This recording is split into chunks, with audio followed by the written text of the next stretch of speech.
So good afternoon, everyone. My name is Ella Woger-Nieves. I'm the CEO of Invest Puerto Rico, and on behalf of the organization, it really is our pleasure to be hosting this important webinar on energy today. Now, first, a little about the organization. We are the entity charged with bringing new business and capital investment to the island, and we serve as that initial point of contact for companies and investors seeking to relocate or expand their business or investment to the island. So we serve companies by first providing data and information that can assist you as you evaluate the Puerto Rico market, by helping you to identify real estate, be it commercial or industrial properties, connecting you to the talent that you need to operate, because we know that talent is certainly king. We also connect you to public and private stakeholders to facilitate your arrival.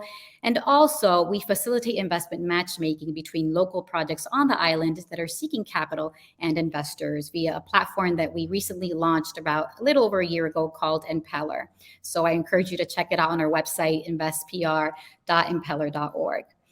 So as an organization that brings companies and investment to the island, we recognize there are assets that are of critical importance to be able to deliver on our mission, such as top-notch talent, a stable business climate, incentives, that at the end of the day help with your bottom line, and of course, infrastructure, whether it be related to connectivity, logistics, telecommunications, and in this particular case, in the topic of today, energy. And to that end, Invest Puerto Rico focuses on energy as a pillar of the island's competitiveness, a critical factor for the companies that we attract, and a major source of global investment, federal support, and job creation. And we recognize the challenges that Puerto Rico faces regarding energy. We are optimistic about the improvements that will be made to the island's infrastructure with the influx of billions and billions of federal funds as part of recovery and reconstruction efforts. Now, we also recognize that these improvements don't happen overnight. They take time. So meanwhile, and to that effect, we wanted to take the opportunity today to talk to you about energy solutions that can serve your needs as you consider Puerto Rico as a viable market, regardless of the sector that you operate in.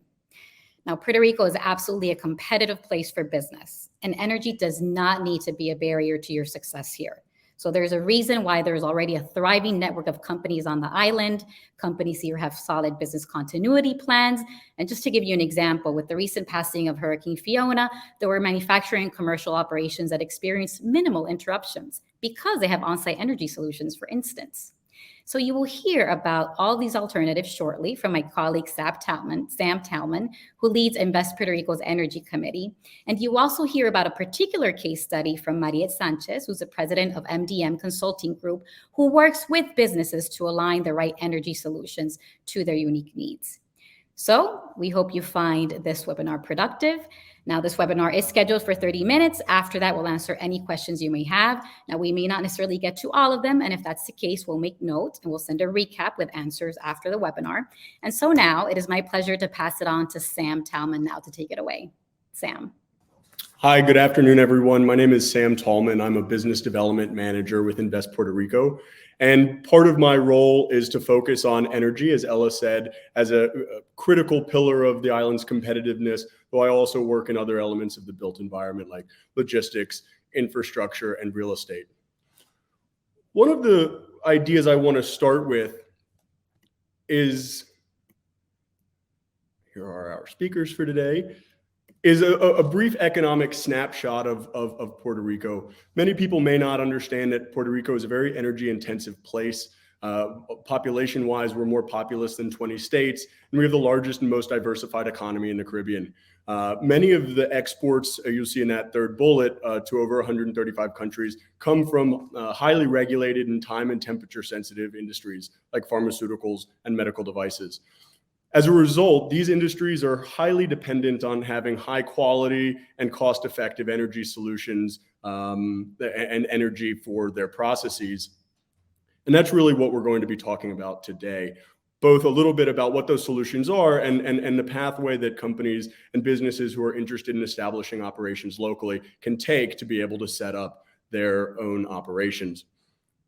We're going to Here's a continuation of Puerto Rico's economy. You can see that almost 50% of the economic activity comes from manufacturing, and most of that comes from pharmaceuticals and medicines. And as I said a moment ago, those are very highly energy intensive and have very strict energy needs as part of both their process, but also for their regulations. I'm going to echo a little bit about the infrastructure and utility scale projects that Ella mentioned. Contrary to the media reports after Hurricane Maria, Irma, but also Hurricane Fiona, many manufacturing operations did not experience interruptions. And as a result of these disasters, there is over $80 billion of federal funds allocated for Puerto Rico's recovery. About between 10 and 20, roughly 13 billion are obligated by FEMA specifically for electrical grid repairs, and several billions more are available for distributed generation projects and whatnot. This federal funding is driving infrastructure improvements, as Ella mentioned, that are really enabling and creating additional capacity for companies, residents, and industries that are interested in establishing operations on the island. You can see just some of the headlines from local news sources that came out in the previous months about how federal money is being used. That's not the main focus of our conversation this afternoon, but I'm happy to get in touch with you about where we see those projects going and how they can improve your business's ability to operate locally.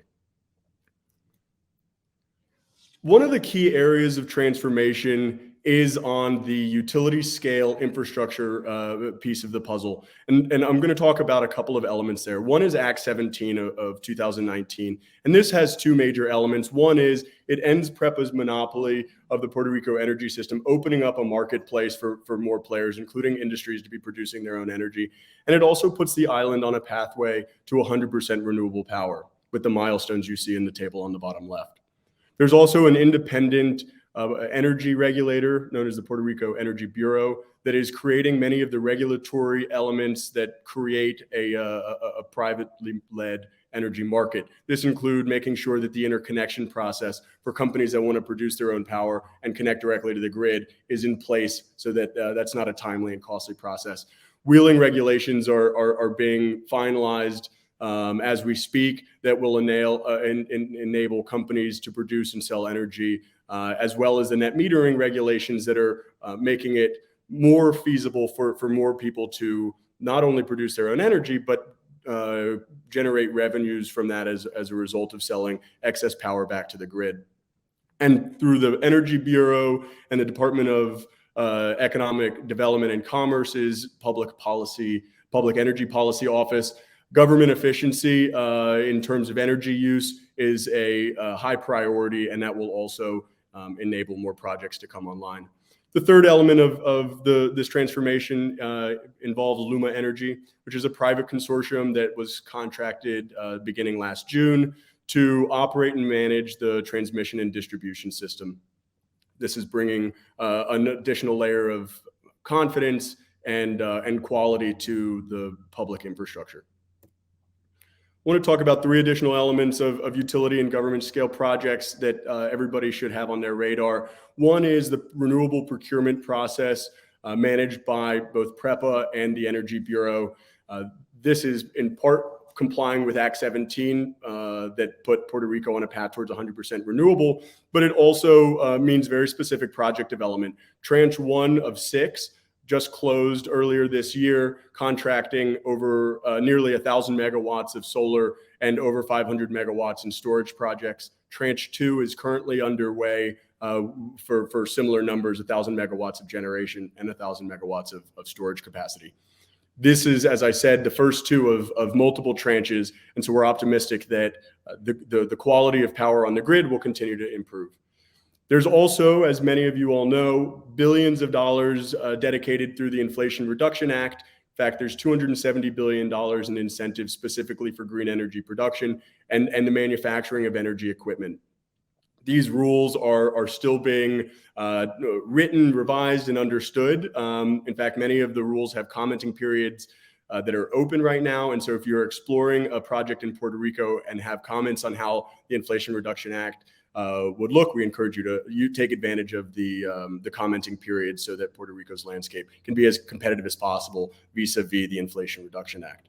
There's also 3 federal programs that I'd like to mention. The Puerto Rico 100 study that is using the full force of the federal government to understand how best Puerto Rico can achieve its 100% renewable goals.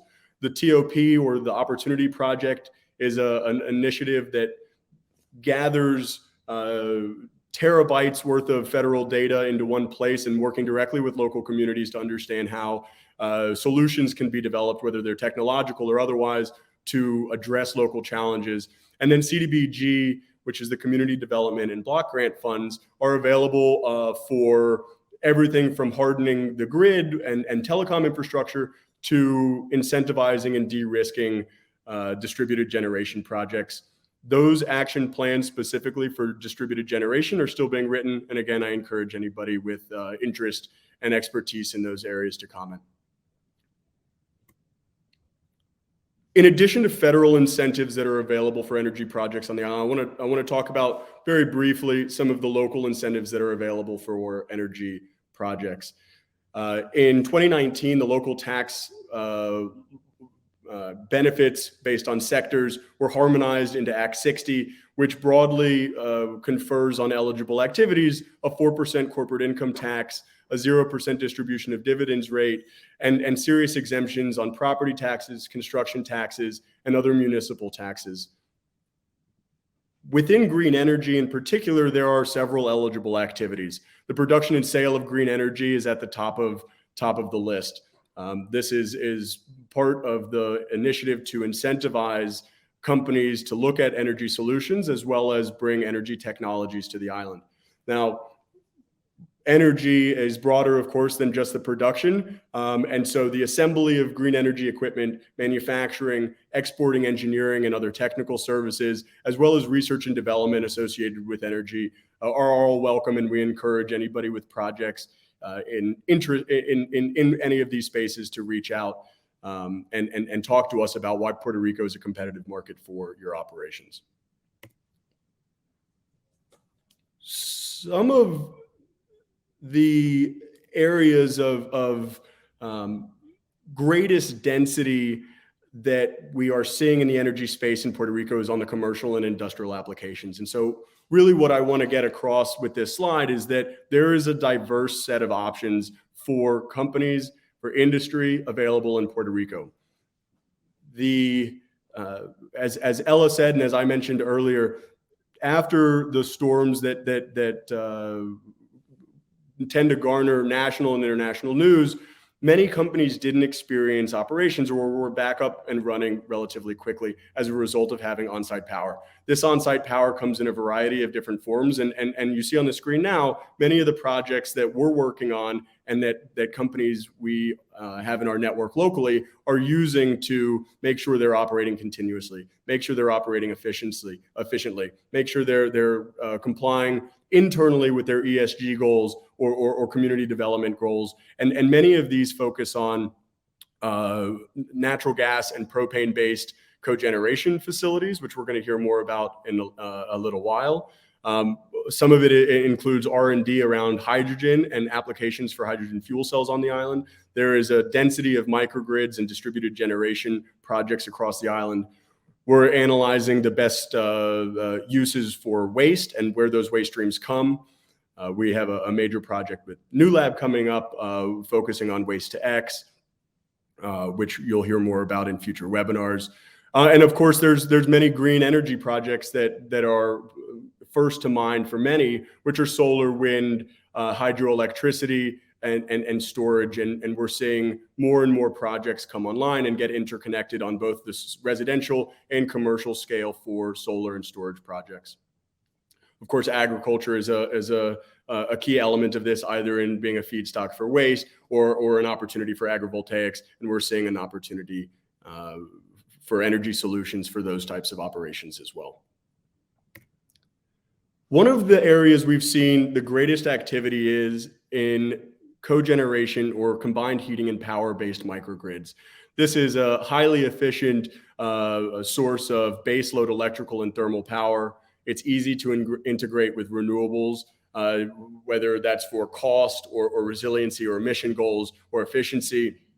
And you'll see there in the middle some of the core benefits to cogeneration, and one of the reasons why we've seen such a high density of cogeneration-based projects in Puerto Rico.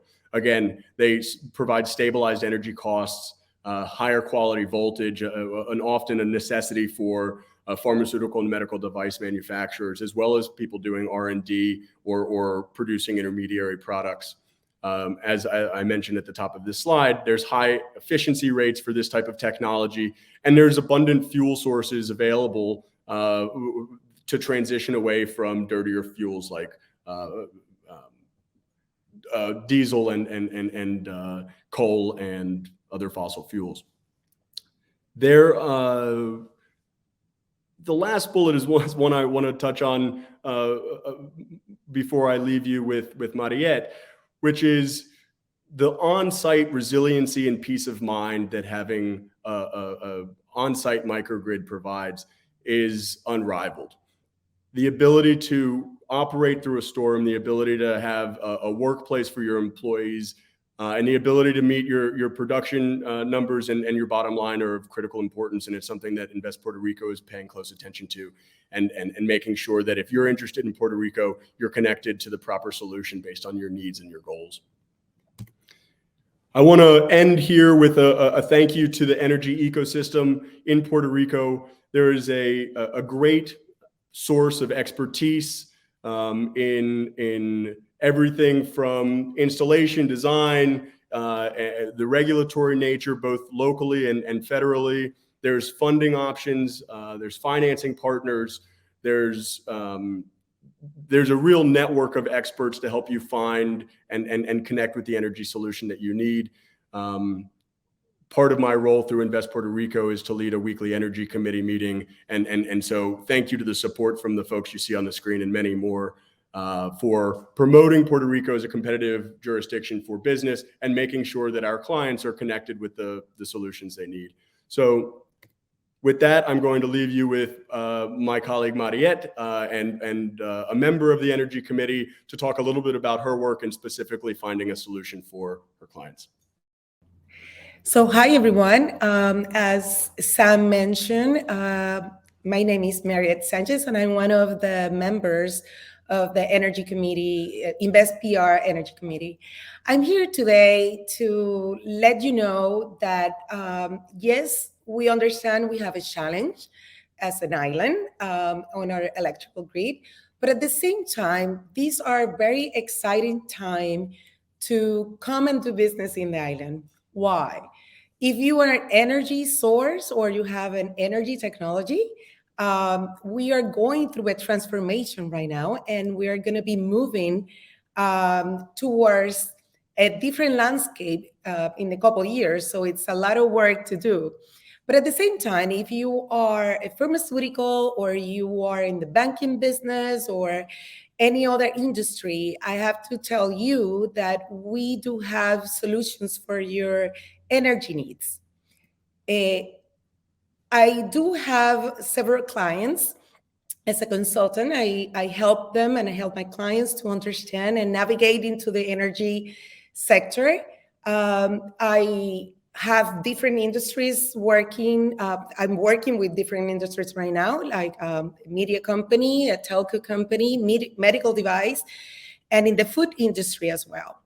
And the vast majority of our clients are looking into, first of all, carbon footprint reduction, bringing the energy solution into their facility to run and sustain and be part of their sustainability projects. Another basic reason or goal or what our clients are seeking is for a cost reduction. Before Hurricane Maria hit the island, I have to tell you that the vast majority of us that we were running in the operations here in the island, we were looking for cost reduction. The cost of electricity was going high, and we wanted to get in control on that. So there are several projects as well that they're looking for cost reduction. Resiliency, definitely after Maria, making sure that we do have the power to continue. And as Sam and Ella mentioned, There are several companies in the island that during Hurricane Fiona, we did not experience any energy interruption because they do have energy sources installed in their facility, as well as to improve the quality of the energy. As Sam mentioned, we do have several industries that needs to have a very good source of energy. As an example, there are hospitals here in the island as well, and they cannot afford to have a voltage situation and lose patients. So there is definitely to improve the quality as well. So what we do with our clients is that we first of all understand what their needs are, what their goals, what they're looking into it, and then we match them or we connect them with the energy solutions available in the island. There are several companies that have come for fuel cells. There are several companies that can provide us solar panels and batteries, as well as eolic, hydro, and CHP. One of the clients that I'm gonna show you, I'm gonna present to you a case study that we have in here, is on CHP. But it's important for you to know that that there are several solutions, and it's going to depend on your needs, on what is best for you. In this case study, we had a company that they wanted to reduce their energy costs. They wanted a cleaner energy. They want to have triple redundancy and resiliency. It's a media company, so they want to be always on with energy, even in emergencies, because they want to share the information in case of an emergency. As well as to improve the quality. The energy cost was around 30 cents. Right now it's 30 cents per kilowatt hour. So trying to reduce that energy cost is really important as well. In this case, why CHP was an efficient way and worth the investment, they were able to install a 1.5 megawatt, is a small scale CHP, was containerized to reduce noise as well as have the flexibility. The O&M was included. So these are a company that is doing O&M as well in this facility and is using LNG. And why LNG? Because and the fossil fuels is the cleaner fossil fuel, as well as it was better off in cost and engine efficiency.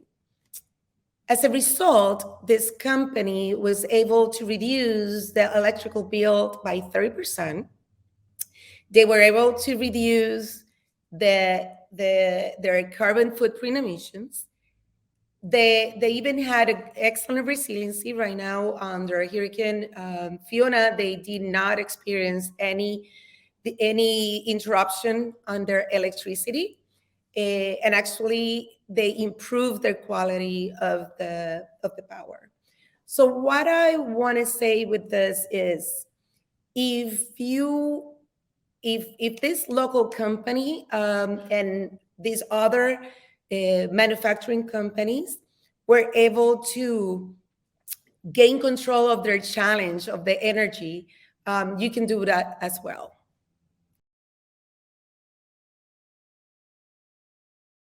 All right, Mariette, thank you so much for that presentation and the case study.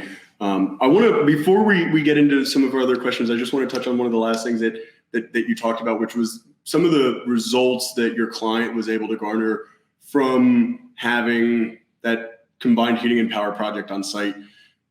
You said 30% cost reduction in their electricity prices. Is that something they felt almost immediately, or was that something that paid back over time? How that, but also some of the other benefits, how long did it take your client to realize the benefits from having this project? Remember, Sam, that with combined heat and power, you are using the heat out of the power generations to produce, in this case, chill water. And the air conditioner or chill water is the number one source of consumption for this customer. So when you are producing the energy, but at the same time, taking that heat out of it and using it for chill water, you're reducing the amount of electricity that you need in your facility. So that 30%, when you compare that with the utility, is because you're combine both things.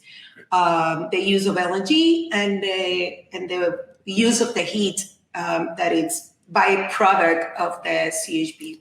Right. So not only were they able to produce what they needed more efficiently, but they were able to actually take certain processes offline that were highly energy intensive. Definitely. Okay. We're going to get more into that specific project as well as some of the other questions that are in chat. But one of the things that I wanted to mention as we kick off this last portion of our day is to reach out. You will find my contact information both in the presentation, and we'll make sure that it's available. I encourage you to take a look at our website, investpr.org. And if you have a project or concerns about energy that you're interested in learning more information about how you can be successful in Puerto Rico, to reach out. Happy to put you in touch with Mariette, happy to put you in touch with other members of our energy committee, and happy to walk you through some of the steps that we've seen other companies take as they evaluate Puerto Rico for doing business. So with that said, we're going to get into some of the questions. I saw that there were some more in chat. We will not be able to get to all of them, but we will put together a response and send it out to everybody registered for the webinar. So thank you very much for your participation.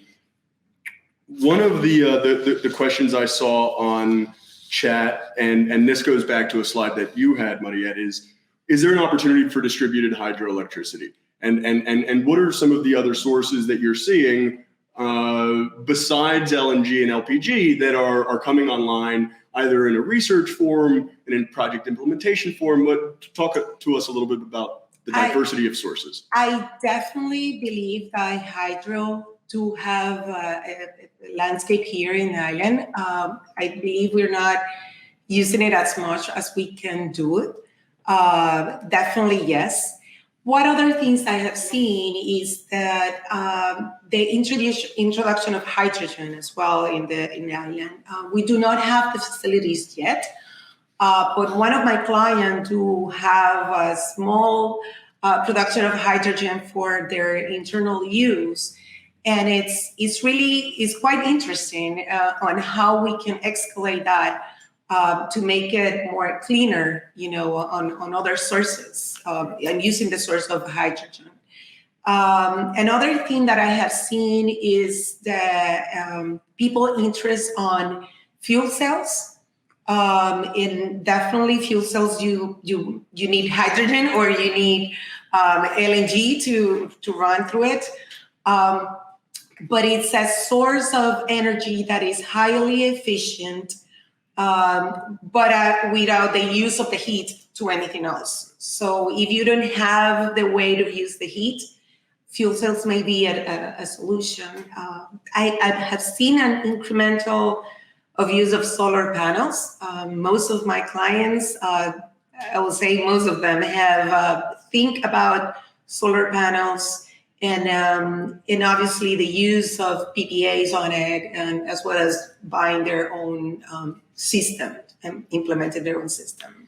I want to touch on something that you mentioned regarding hydrogen there, because it was referenced briefly on one of the earlier slides, but I think it merits repeating, which is Puerto Rico is a really good place to do R&D for many of these solutions that are still being tested, still proving themselves in other implementations.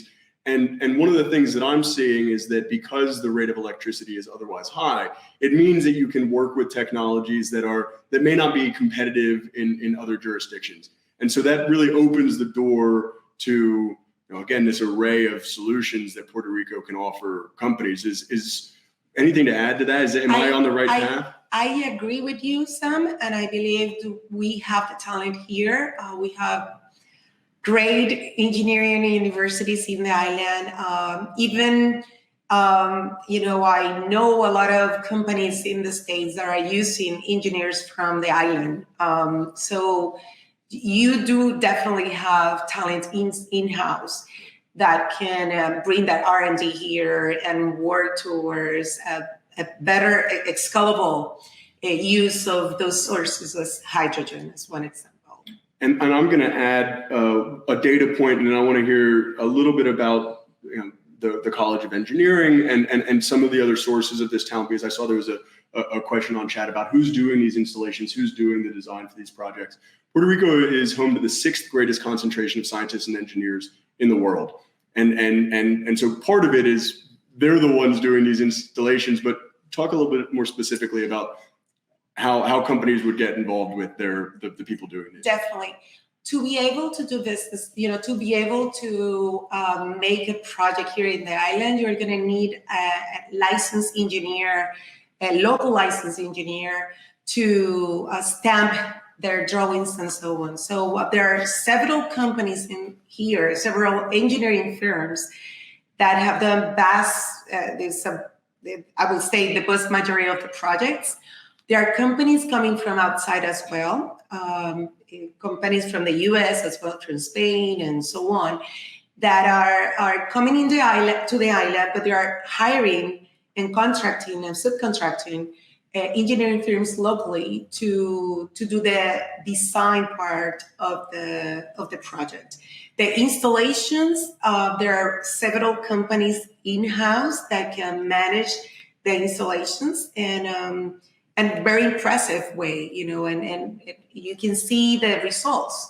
I mentioned those 4 areas, those 4 industries, but I know for sure that our hospitals doing it. There are pharmaceutical companies that since the 80s, they were doing CHP here in the island. Obviously, they changed to LNG now, but yeah, definitely there is local talent in local firms, engineering firms that can help you out with the design and the implementation, and actually the inspection as well of the project. One of the questions that is very easy to answer on the chat, but will lead us into a larger discussion, which is behind the meter projects or behind the meter projects possible? You just showed us one. Yes. Yes. Is the answer. What about independent solar farms and what can you tell us about the opportunity for an industrial anchor or an independent power producer to wheel electricity? I will say this is the time to come. Many years ago, we didn't have any opportunity legally to have a wheeling program, but right now, the law as well as the PREP has released, several, regulations on make it happen. So yes, it's the time to do it. If you want to start producing utility scale or even small scale or microgrid or community microgrid, and this is the time to do it, definitely. One more question about distributed energy, and you just mentioned that companies have been doing CHP even as early as the 80s. They have recently transitioned with the boom of LNG in the last 15 years, 10 years. What are you expecting in terms of changes for distributed generation moving forward? Is it technological, based on hydrogen? What is it? Is it regulatory, like more wheeling clarity? What are you looking for in terms of what's driving that change? I believe right now it's really important that both things go hands in hands, technology and regulation. We need to empower as well the people to understand that you no longer will have a centralized energy source. And maybe people are going to get worried about it, but in reality, it's going to be better off. We're to be able to have several microgrids around the island and decentralized will provide better resiliency at the end of the day for us. If we have a hurricane happen in the east, so we do have in the west, and obviously, the way that that we use the sources are going to be very important. But in your question, regulatory and technology-wise, I would say technology-wise, I see more introduction into hydrogen. I see that it's a mix. It's obviously going more into renewables, but it's a mix and match. We need to be able to have something that is stable. I saw, for example, when Medtronic had their farm, solar farm, and Hurricane Maria destroyed their solar farm. So we need to have a mix and match to be able to be more resilient as an island. My final question for you is something, again, we touched on briefly, but I'd like to just flesh it out a little bit. What are the financing options for a company who they're not energy experts, they just know that they need energy? What kind of options are there available in Puerto Rico for companies who have different degrees of sophistication around owning and operating their own energy? There are several financial opportunities. One being a PPA, and there are companies offering it. You don't have to invest anything, and you will just buy the power from your own, land right there. That's one option. There are several investors interested in entering into the island to finance all these projects. There are federal funds coming in. There are incentives from the government. So at the end of the day, it is going to depend on the company and the leverage the company has on financing, and what they want at the end of the day. So that's what we do. We work with them towards understanding their needs, understanding their challenge, and presenting them to the companies that may help them succeed and achieve their energy independence. Excellent. Mariette, thank you so much for your time and for all the great information. With that, we will close for the day. We will, like I mentioned, put a more comprehensive response together for the questions we didn't get to in chat. Otherwise, I encourage you again to reach out. And if you have a project either on the energy development side or you're a company and you know that you have energy challenges or concerns or questions, happy to walk you through some of the resources we have available at Invest Puerto Rico. Thank you.